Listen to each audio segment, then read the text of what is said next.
Hey, hi, hello. Welcome to Diana Emerson. Today we're listening to Forensic Files, and this is Catch 22. A woman was ambushed in her own driveway. Eyewitness accounts different, but a handwriting expert found evidence that she had a secret admirer with a not so secret motive.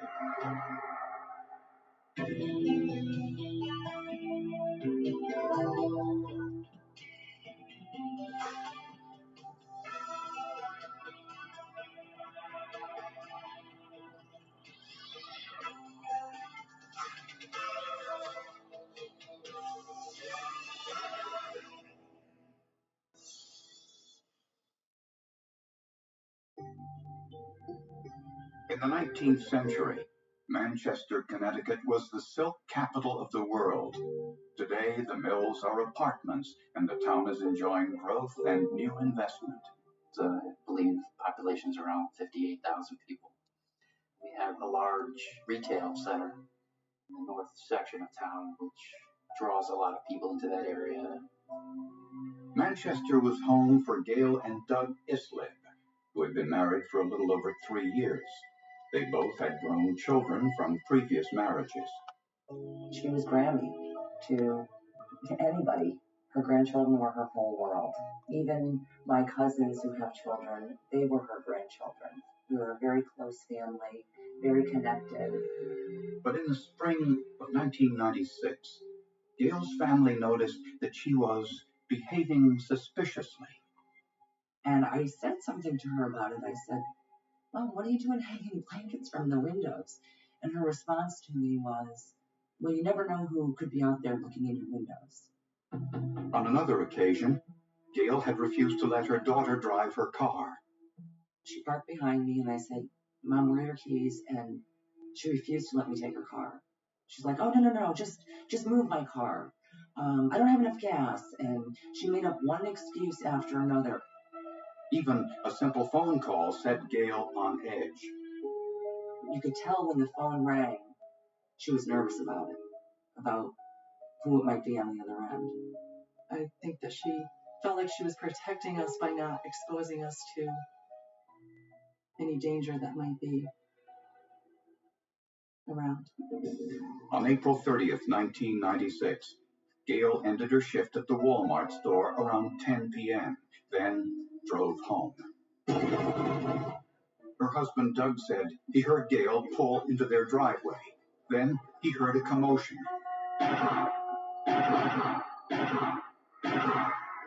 He went outside and saw a gunman standing next to her car. He ran to call police.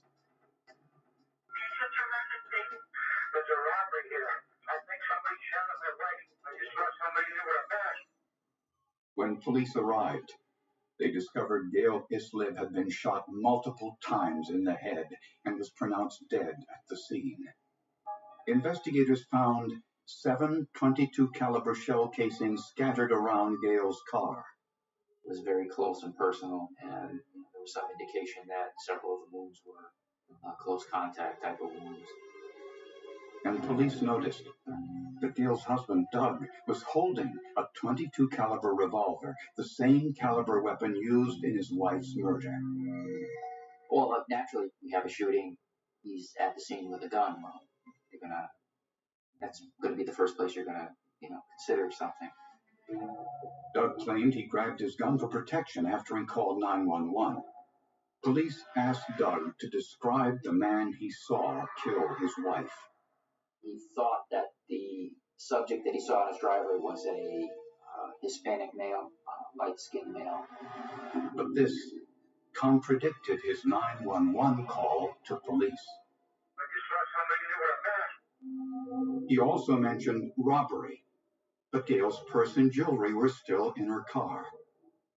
2 neighbors corroborated parts of Doug's story. They heard the gunshots and the sound of a car speeding away. Very shocking, especially in this neighborhood. Another witness saw a white car leaving the scene. However, the one thing everyone agreed on was that Gail Islip had no known enemies. You'd never think, "Gee, somebody must be stalking my mother."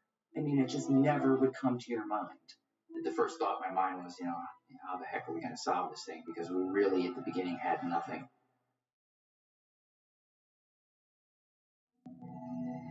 When police arrived at the scene of Gail Islib's murder, her husband Doug was holding a .22 caliber pistol, the same caliber weapon used in her murder. But the gun was fully loaded, and this model did not discharge its spent shell casings like the weapon used in the murder, so Doug was eliminated as a suspect. There was no rhyme or reason to it. Islib seemed to be a husband and wife who just minding their business, living their lives. Gail was a devoted mother. It's pretty obvious. She was a devoted grandmother. The assailant fired 7 shots at close range. 5 of them struck Gail Islib in the head. One of the things that we looked at was the possibility that maybe perhaps this was a road rage type of incident. Maybe she cut someone off on her way home and, the person wound up driving and taking some shots at her. Family members and friends told investigators that Gail Islib had no known enemies. So they began their investigation by talking to Gail's co-workers.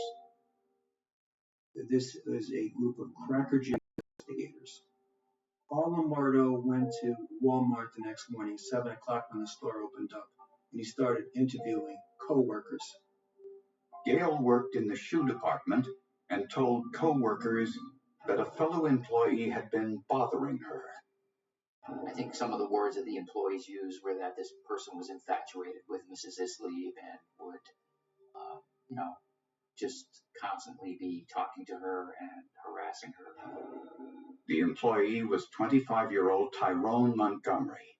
He was half of Gail's age, yet that didn't seem to deter him. Montgomery would come in on his days off and hang around the shoe department and follow Gail around when Gail was working.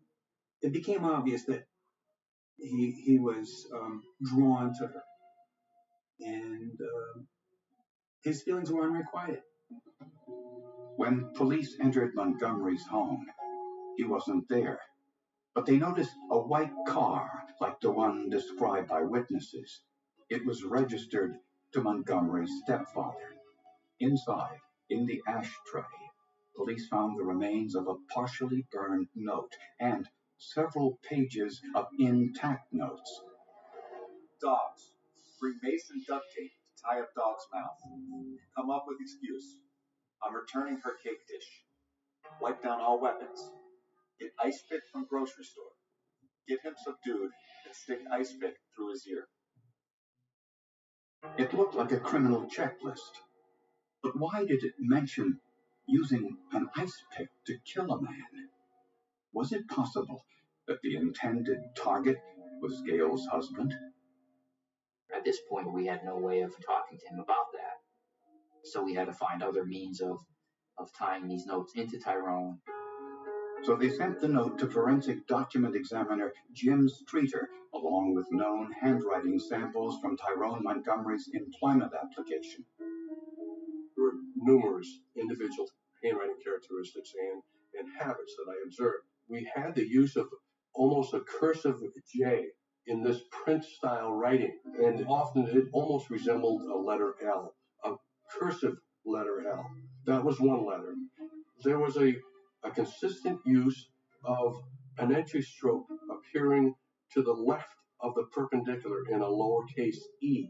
That was consistent throughout the writings of both the question and the note.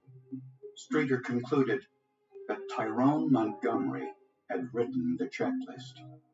But where was he? Investigators learned that he checked himself into a local psychiatric hospital shortly after Gail Islib's murder. Apparently he had made the comment at the hospital that a friend of his had just died and he was feeling suicidal. Or was this a ruse so he wouldn't have to speak with police?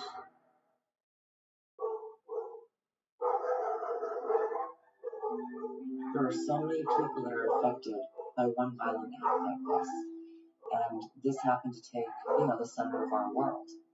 She was the center of our family. The prime suspect in Gail Islip's murder was her co-worker, 25-year-old Tyrone Montgomery. Tyrone Montgomery apparently worked in the department right next to Mrs. Isley. He didn't have any kind of criminal record, but he was one of those employees that the other people in the store talked about as being a little different, a little out of the ordinary. According to co-workers, Montgomery asked Gail Islip several times to go out with him. When she refused, he exhibited bizarre behavior. He apparently either got a ride from her or gave her a ride somewhere, pulled out a BB gun and said, see how easy it would be to hijack you. And stuck the gun in her ribs, words to that effect. He was young, 25, my mother was 54. She had a family, married, grown kids older than him. What do you think is going to become of all that? Gail never filed an official complaint, although co-workers say there were numerous incidents.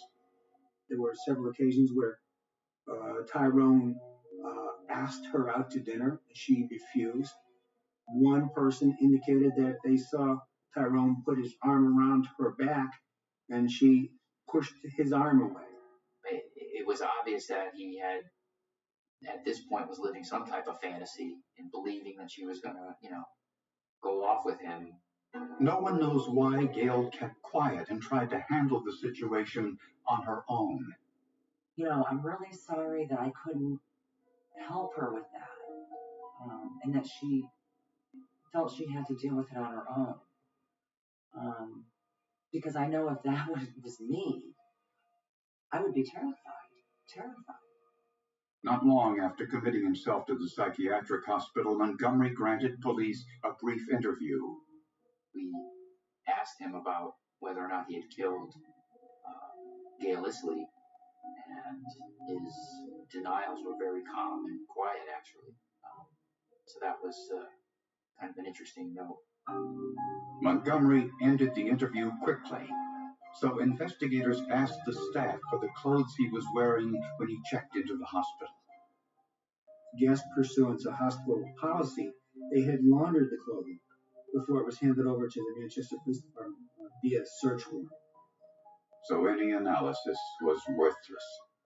But crime scene analyst Virginia Maxwell examined the one item the hospital didn't touch: Montgomery's boots. And when I was examining those work boots, I found a cut in the sole in which there was a glass fragment lodged. We knew that the suspect was probably standing just outside the driver's side window when the first shots were fired at Mrs. Isley, and there was a significant amount of glass on the ground around that area, and this would have indicated that there was some transfer of that glass onto his boots from the crime scene. But as investigators well knew, there is automobile glass on virtually every city street. So Maxwell measured the refractive index of the sample. If you place a rod into a glass of water, it appears that the rod is bent.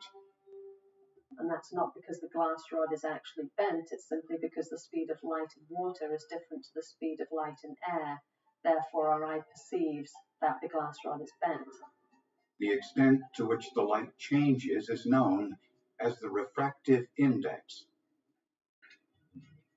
Maxwell crushed both the glass from Montgomery's boot and the glass from Gail's car. Then placed the samples on separate slides with silicon oil and heated them. When the oil reaches the same refractive index as the glass, the shards seem to disappear. This proved the refractive index of the glass in Gail's car and on Montgomery's boot was the same. But when we do testing with refractive indices, the best we can say is that that known sample could have been the source of that question sample. So the evidence was consistent but not conclusive. Police had a suspect, but they still needed something to link him to Gail Islip's murder.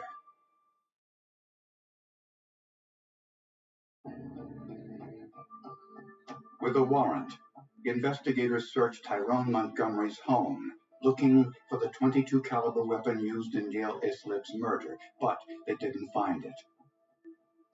They did, however, find some interesting reading material.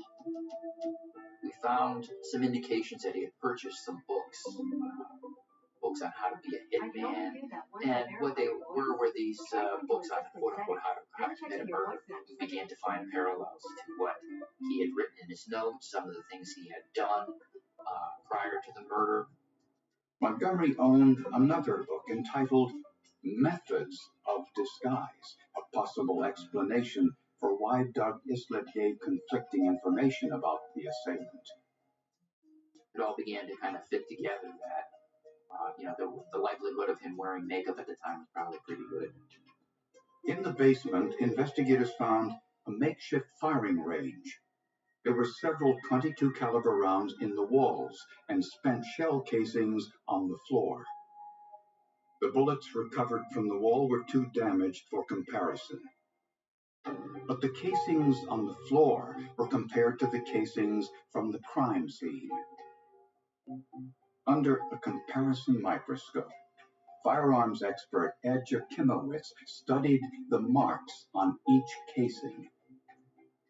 Every time a cartridge was cycled through the action in that firearm, produced that very detailed microscopic mark on every cartridge. Surprisingly, the marks on the casings had a distinctive series of scratches under the rim. To ballistic experts, this was clear evidence that the gun was not properly assembled. This particular model of firearm was takedown, meaning that you could break it into two pieces and transport it from one place to another. And it just wasn't quite together properly. Whoever assembled this just didn't push the frame back into the barrel tight enough. So there was about a millimeter gap between the frame and the barrel. The ballistics evidence clearly showed that the gun fired in Montgomery's basement was the same gun used to kill Gail Islip. Prosecutors believe that Montgomery was angry when Gail Islip refused his advances, so he hatched a plan to kill Gail's husband with an ice pick and kidnap Gail at gunpoint. On the night of the crime, he parked up the street, disguised his appearance, and waited for Gail to return from work.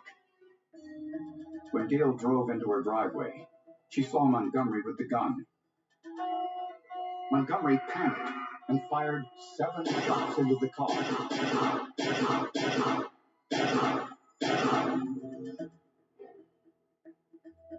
As he fled, a tiny piece of glass was embedded in his boot. Handwritten notes in his car, the bullet casings in his basement, and the glass in his boot tied him definitively to the murder. You're finding pieces here and there, and you're starting to fit these pieces together, and that's a really big piece. Tyrone Montgomery was arrested and charged with felony murder. Although police didn't need information on how he got the weapon, they wanted it. So they questioned, once again, the manager of the gun department at Montgomery's store.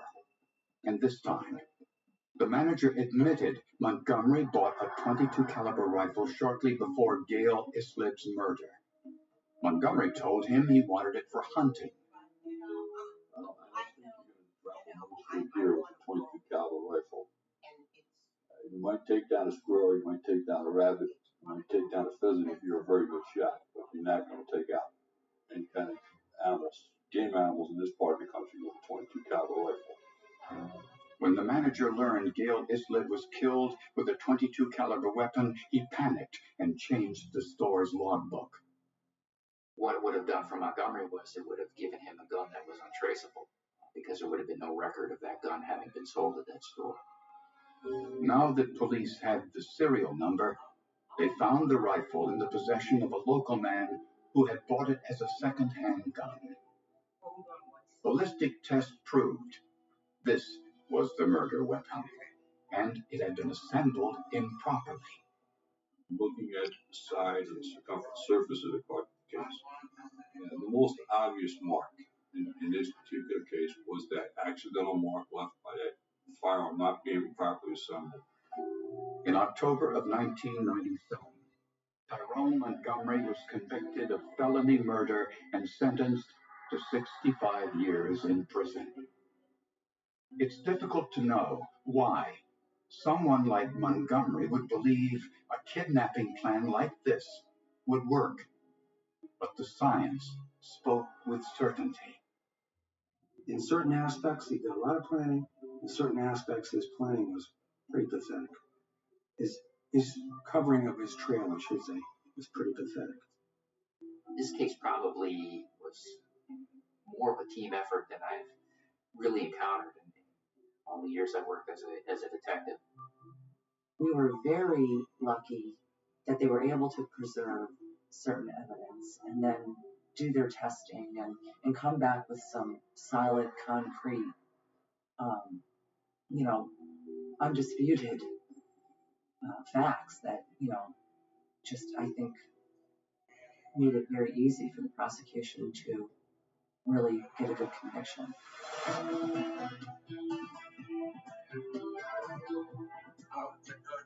Such a